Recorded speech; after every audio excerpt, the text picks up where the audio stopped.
आज हम लोग जानेंगे वेवियर स्कीम के बारे में, जो रिसेंटली गवर्नमेंट द्वारा नोटिफाई किया गया है, ठीक है, 8 नवंबर 2024 को। अब ये जो स्कीम है, इस स्कीम के अंदर आपको इंटरेस्ट और पेनल्टी का छूट दिया जाएगा गवर्नमेंट के द्वारा, अगर आप अपना टैक्स डिमांड पे कर देते हैं। ठीक है, टैक्स डिमांड पे कर देते हैं, पर किन सालों का सवाल आता है। तो ये स्कीम जो लाया गया, वो लाया गया है आपको 17-18,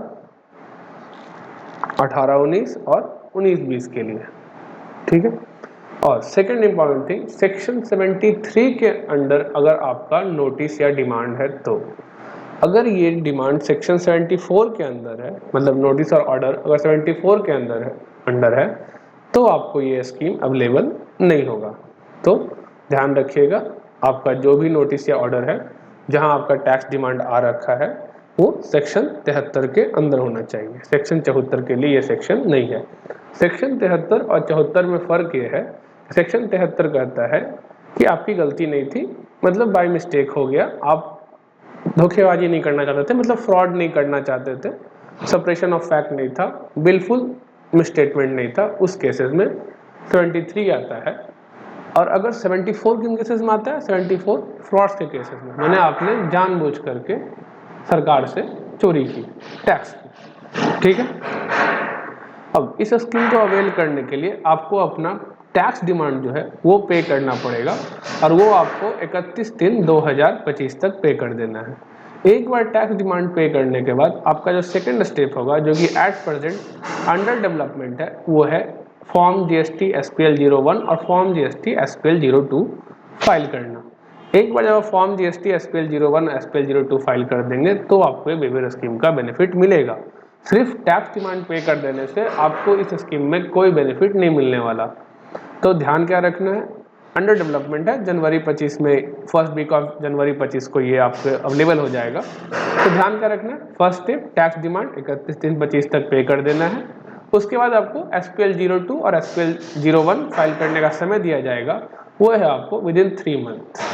ठीक है, विच इज 31/3/2025, मतलब SPL 01 और SPL 02 फॉर्म जो अवेलेबल होगा वो 31/3/25 के बाद 3 महीनों के लिए अवेलेबल होगा।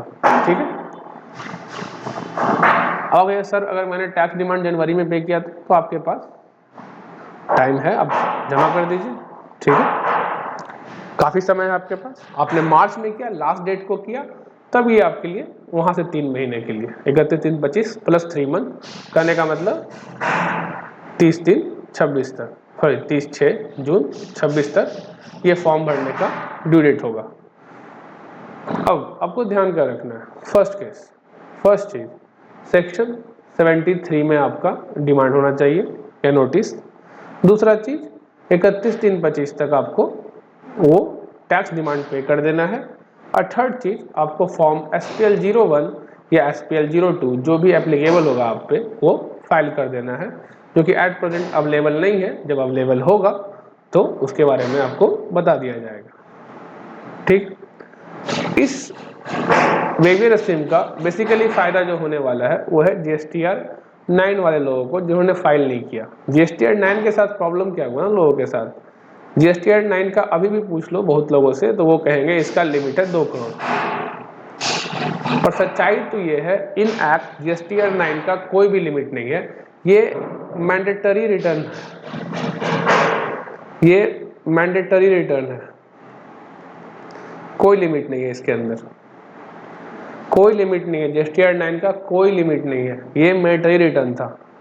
ये जो 2 करोड़ का लिमिट है, ये बाय नोटिफिकेशन गवर्नमेंट हर साल आपको एग्जम्प्ट करती है। अगर नोटिफिकेशन किसी साल ना आए तो ध्यान रखिएगा GSTR 9 फिर से मैंडेटरी हो जाएगा।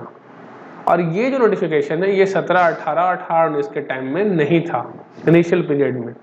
तो काफ़ी लोगों को GSTR 9 का नोटिस आ रखा है कि आपने 9 फाइल नहीं किया, समझ गए। तो आपको ध्यान रखना है इस चीज़ का। तो आपको इंटरेस्ट और पेनल्टी का वेवियर तो मिल जाएगा, लेकिन उसके लिए आपको क्या ध्यान रखना पड़ेगा, टैक्स डिमांड जमा करना पड़ेगा, और साथ ही साथ, ठीक है। और GSTR 9 वालों के लिए काफ़ी फायदेमंद स्कीम ये साबित होने वाला है, तो उनको ज़्यादा ध्यान रखना है इस चीज़ का। ठीक है,